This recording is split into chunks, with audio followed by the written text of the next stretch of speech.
ഖലിയ ഇവിടെ ഈ വ്യവഹാരത്തിൻ്റെ വഴികൾ വിട്ടേക്കൂ, ഈ പറയുന്ന എല്ലാം വിട്ടേക്കൂ. പക്ഷേ അന്ന് 19 വയസ്സാണ് ബിൽക്കീസ് ബാനുവിന്.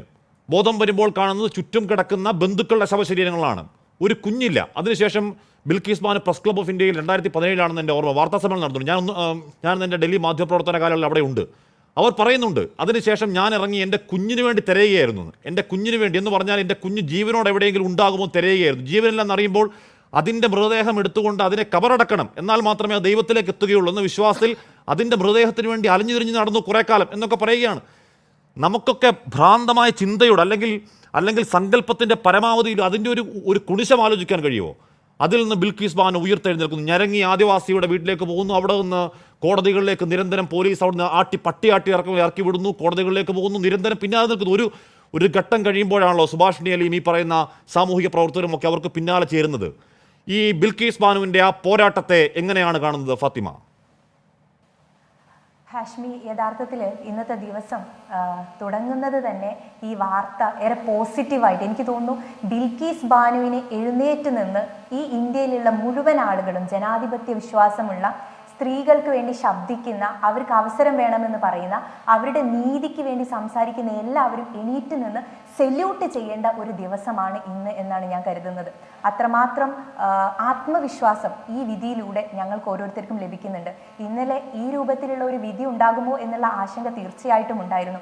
കാരണം ബിൽക്കീസ് ബാനു എന്ന് പറയുന്ന ഒരു സ്ത്രീ അവരനുഭവിച്ചു പോകുന്ന പശ്ചാത്തലങ്ങൾ, അവർ നിരന്തരം കലഹിക്കുന്ന മേഖലകൾ ഇത് നമ്മൾ കണ്ടുകൊണ്ടിരിക്കുകയാണ്. 2002 ശേഷം ഒരു സ്ത്രീ നിരന്തരമായിട്ട് മീഡിയയുടെ മുൻപിലേക്കും കോടതിയുടെ മുൻപിലേക്കും വന്നിട്ട് എൻ്റെ നീതിക്ക് വേണ്ടിയിട്ട് നിങ്ങൾ എന്ത് ചെയ്തു എന്നുള്ള ചോദ്യം ഉണ്ടായിരുന്നു.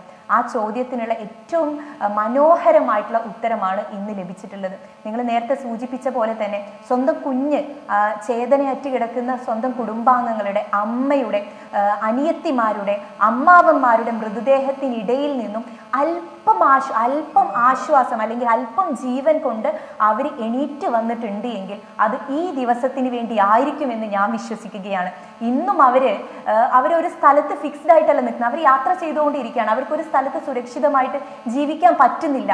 അങ്ങനെ ഒരു അവസരത്തിൽ അവർ വീണ്ടും അവരുടെ നീതി എന്ന് പറയുന്നതിനപ്പുറത്തേക്ക് ഈ രാജ്യത്തുള്ള ഓരോ ആളുകളുടെയും, ഓരോ സ്ത്രീകളുടെയും ശബ്ദമായിട്ടാണ് ഇന്ന് അവരുടെ വിധിയെ ഞാൻ കണക്കാക്കുന്നത്. അതുകൊണ്ട് ഈ പശ്ചാത്തലം മാത്രമല്ല, ഇന്ന് സുപ്രീം കോടതിയുടെ ഭാഗത്തു നിന്ന് ഒരു വിധി വന്നിട്ടുണ്ട് എങ്കിൽ ഇതുവരെ സുപ്രീം കോടതിയുടെ ഭാഗത്തു നിന്ന് നമ്മൾ ചർച്ച ചെയ്യപ്പെട്ടിട്ടുള്ള വിധികളിൽ നിന്ന് വ്യത്യസ്തമായിട്ടാണ് ഇങ്ങനെ ഒരു വിധി ഇന്ന് വന്നിരിക്കുന്നത്. ഇതിനു മുൻപ് വന്നിട്ടുള്ള വിധികൾ നിങ്ങൾ പരിശോധിച്ച് നോക്കിയാൽ നമുക്കാർക്കും ഒരു പോസിറ്റീവ് ജസ്റ്റർ നൽകുന്ന ഒരു വിധി ആയിരുന്നില്ല. പക്ഷേ ഇന്ന് ഇങ്ങനെ ഒരു വിധി വന്നത് ഈ രാജ്യത്തിൽ ഇപ്പോഴും നീതിപീഠത്തിൽ നീതിക്ക് വേണ്ടിയിട്ട് ഒരു തീ എവിടെയെങ്കിലും ആളിക്കത്തുന്നുണ്ട് എന്നുള്ള ഒരു വിശ്വാസത്തിന്റെ പുറത്താണ്. ഇവിടെ പ്രത്യേകം എനിക്ക് ജസ്റ്റിസ് BV നാഗരത്നയും ജസ്റ്റിസ് ഉജ്ജൽ ഭുയനെയും കുറിച്ച് പറയേണ്ടതുണ്ട്. ഞാൻ ഇപ്പം ജസ്റ്റിസ് BV നാഗരത്നയുടെ ഒരു പശ്ചാത്തലം പരിശോധിച്ച് നോക്കിയാൽ അവരെപ്പോഴും സ്റ്റേണായി നിന്നുകൊണ്ട് പതർച്ചയില്ലാതെ അവരുടെ വിധിന്യായങ്ങൾ എഴുതാൻ ശ്രമിച്ചിട്ടുള്ള ആളാണ്. നമുക്കറിയാം, ഡിമോണിറ്റൈസേഷൻ കേസിലാണെങ്കിലും അതുപോലെ മുൻപ് ടെർമിനേഷൻ ഓഫ് പ്രഗ്നൻസി വിഷയത്തിലൊക്കെ ആണെങ്കിൽ അവരുടെ ജഡ്ജ്മെന്റ് നമ്മളുടെ മുമ്പിൽ വളരെ ക്ലിയർ കട്ട് ആയിട്ടുണ്ട്. മാത്രമല്ല, ഇതിനു മുൻപ് അവർ വിമൻ എംപവർമെന്റ് എന്നുള്ള വിഷയത്തിൽ എങ്ങനെയാണ് സ്ത്രീകളുടെ അവകാശങ്ങളെ കുറിച്ച്, സ്ത്രീകൾക്ക് എങ്ങനെയാണ് ബഹുമാനം നൽകേണ്ടത്, ഏത് രൂപത്തിലാണ് അവരെ ഉയർത്തിക്കൊണ്ടുവരേണ്ടത് എന്നുള്ള വിഷയത്തിലൊക്കെ വളരെ ക്ലിയർ കട്ട് ആയിട്ടുള്ള ആശയങ്ങൾ അവർ സംസാരിച്ചിട്ടുണ്ട്.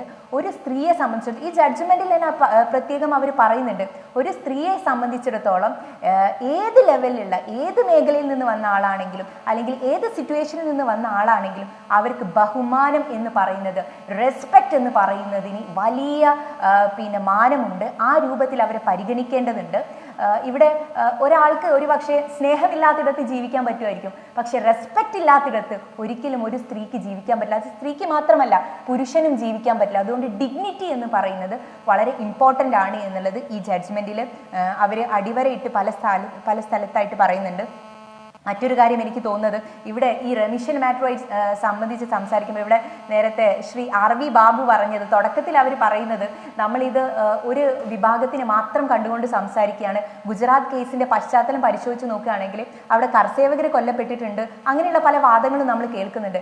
ഗുജറാത്ത് കേസ് എന്ന് പറയുന്നത് നമ്മുടെ രാജ്യത്തിനെ സംബന്ധിച്ചിടത്തോളം പൊള്ളിച്ച ഒരു എപ്പിസോഡാണ് എന്നുള്ളതിൽ നമുക്ക് ആർക്കും സംശയമില്ലല്ലോ. അവിടെ ഇന്നസെന്റ് ആയിട്ടുള്ള ഒരുപാട് ആളുകൾ കൊല്ലപ്പെട്ടിട്ടുണ്ട്. ഇപ്പൊ ബിൽക്കീസ് ബാനുവിന്റെ കേസ് തന്നെ എടുത്തു നോക്കുകയാണെങ്കിൽ അവരെ ആക്രമിച്ചിട്ടുള്ള അക്രമകാരികൾ ആരായിരുന്നു എന്നുള്ള ചോദ്യമുണ്ട്.